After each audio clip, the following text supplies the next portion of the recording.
This podcast is brought to you by Carvana. Carvana makes car selling fast and easy from start to finish.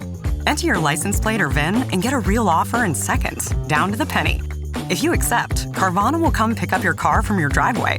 Or you can drop it off at one of our car vending machines. Either way, you get paid instantly. It's fast, transparent, and 100% online. Car selling that saves your time. That's Carvana. Carvana. Pickup fees may apply.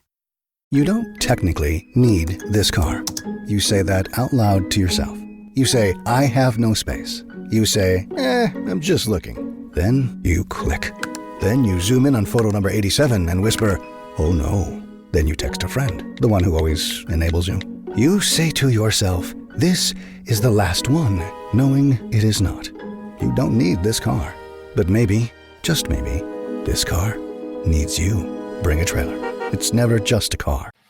Hey, it's Stephane Rothberg with College Recruiter. I am the founder. We believe that every student and recent grad deserves a great career and that it should be easy and efficient for employers to hire them. You probably have noticed that it's Tuesday today. We usually broadcast every other Thursday.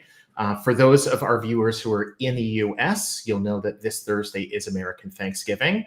And for those of our viewers who are not in the U.S., just understand that in a few hours, almost no American is going to be paying attention to anything having to do with work until maybe Monday. I am joined by another American. I'm actually a dual citizen, Canadian American. We can get to that in a minute.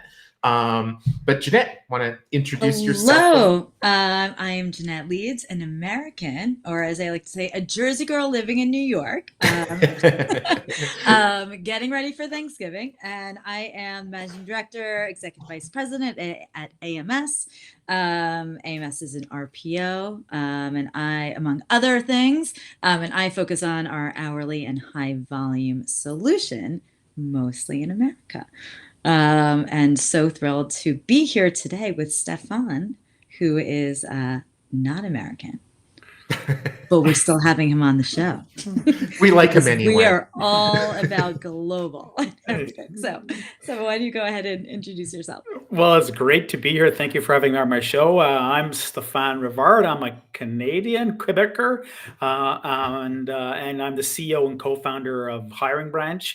And we work with global enterprises who are focused on improving performance and getting better outcomes for their organizations. And it's great to be here. Love it. Well, again, thanks for being here. We were talking about earlier, it is Thanksgiving coming up here in the States. And for me, this time of year, I'm always reflecting. It's sort of like the beginning of the holiday season, right? So I'm always reflecting on the past year, but then, starting to think about, 2024, January, all that stuff. So I know you've been in this space for a long time as well.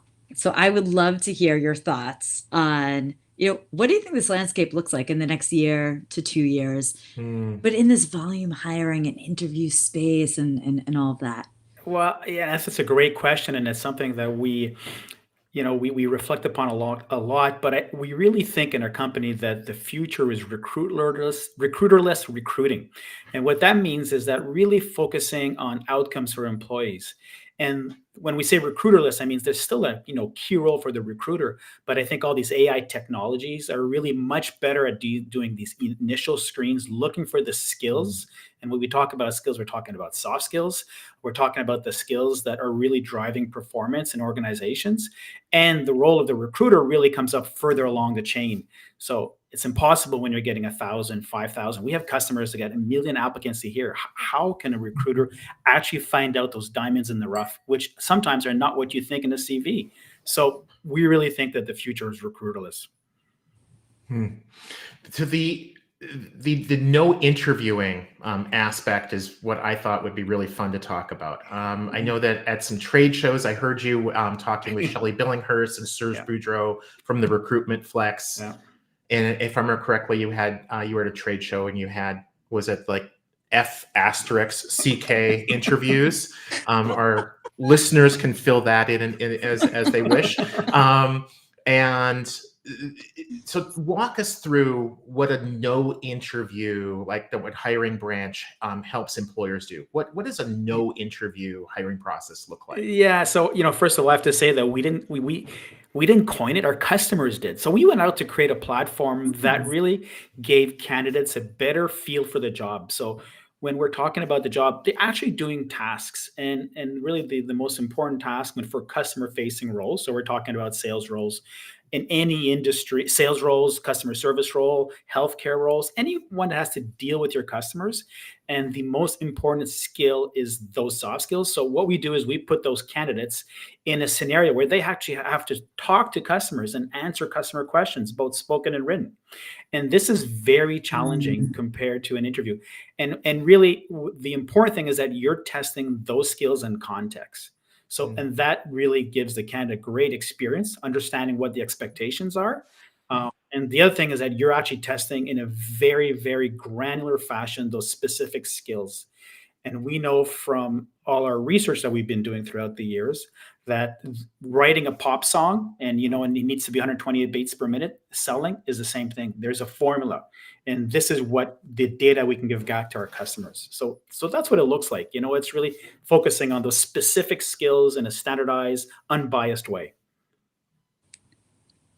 I love that, where it's like, here's the formula. And this, talk more about that, like in terms of, I don't know, some of the outcomes or examples, like help bring that to life for, because I'm so fascinated by that as a concept. Well, it's really, so the way the platform works is that when we started working with some of our early customers, they had some specific business objectives.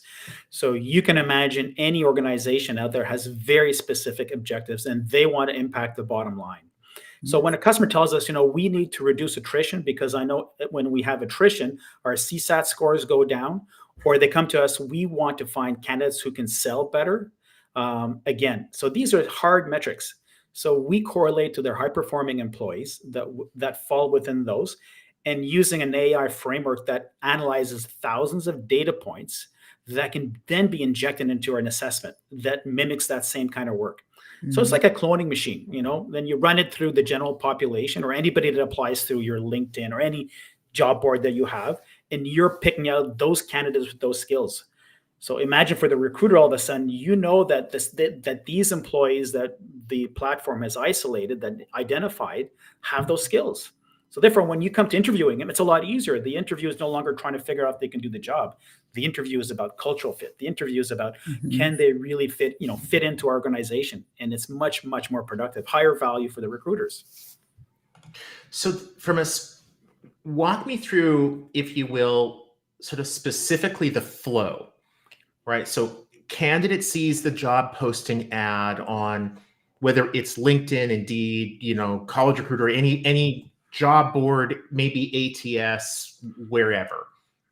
Do they all go to the assessment? Does the employer first screen them and then send 10% or something to that?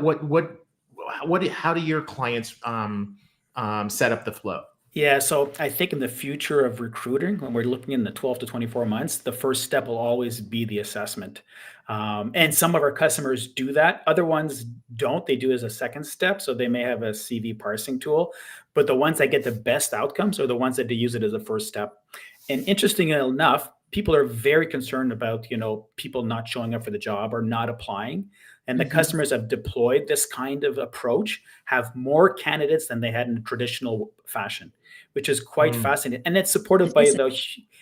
Welcome to the Hire Her podcast, where women in talent call all the shots. We know, another recruiting podcast, just what the industry needs. Okay, but hear us out. You ever spend hours sourcing that perfect candidate, but they end up ghosting you harder than your hinge date? Or finally, you get that hiring manager feedback, only for them to, of course, say, can we see more candidates? Lame, right? But let's talk about what's really lame in the industry. How is it that 65% of recruiters are brilliant women, yet most of the decision makers look like a convention for middle-aged dudes named Brad? That's where we come in. Hire Her isn't just another podcast about hiring trends you already heard like 50 times this week. We're here to elevate women in talent, share their career journeys, and make sure they take the lead. Because let's face it, if recruiting is the backbone of every company, why are we still fighting for a seat at the table? So whether you're a recruiter, a talent leader, or just someone trying to swim through the sausage fest of TA leadership, we got you, girl. Welcome to Hire Her, the recruiting podcast where women's voices aren't just heard, but they're leading the conversation. So subscribe now, because middle management Brad sure as hell isn't going to do it for you. Huge body of evidence. Like, it seems that candidates are more, especially these candidates that need these jobs, are more comfortable interacting with an AI agent that gets them a fair opportunity to get the job, that evaluates their real skills instead of their CVs, or an interview, which there's lots of bias involved. So that's the dream. And we have a lot of customers doing it that way. So if I may follow up on that, I remember hearing a month ago, 2 months ago, perhaps it was when you were interviewed on the Recruitment Flex or somebody else on another show, but I remember hearing that women and diverse candidates, African American, women, for example, are more likely to apply if there's an online assessment versus a human who's assessing them. And I think I'm probably choosing my words a little bit wrong, but it's like they feel like there's less bias. Correct. And so they're more likely to actually go further in the process, to choose to go further. Does that make sense? Yeah, that makes sense. We're seeing it, with our customers, the kind of candidates they're attracting, though they've told us they would have probably never even given them an interview in the traditional process. Because forever, possibly their CVs, especially when you're talking about high volume, we're talking about hourly workers, they tend to be younger. Their CVs don't really indicate what kind of skills they have. And if they've not worked, there was a great article about, hidden workers. There's millions and millions of hidden workers. These people who've been out of the workforce for a long time. They're talking about, military spouses, and they have these skills that can drive performance, that can drive results. So they're more feel empowered to be able to interact with a virtual assessment that gives them a fair shake for the job. That's awesome. Yeah. I think we have time for maybe one more question. So it's interesting. The beginning, the phrase you had, the recruiterless recruiting. Wait, what was that? Recruiterless recruiting. Yes, okay, I got it right. So if we think about this, we have the assessment, which is fair and it minimizes bias. I always say minimize because you can't totally eliminate bias. Sure. Ideally.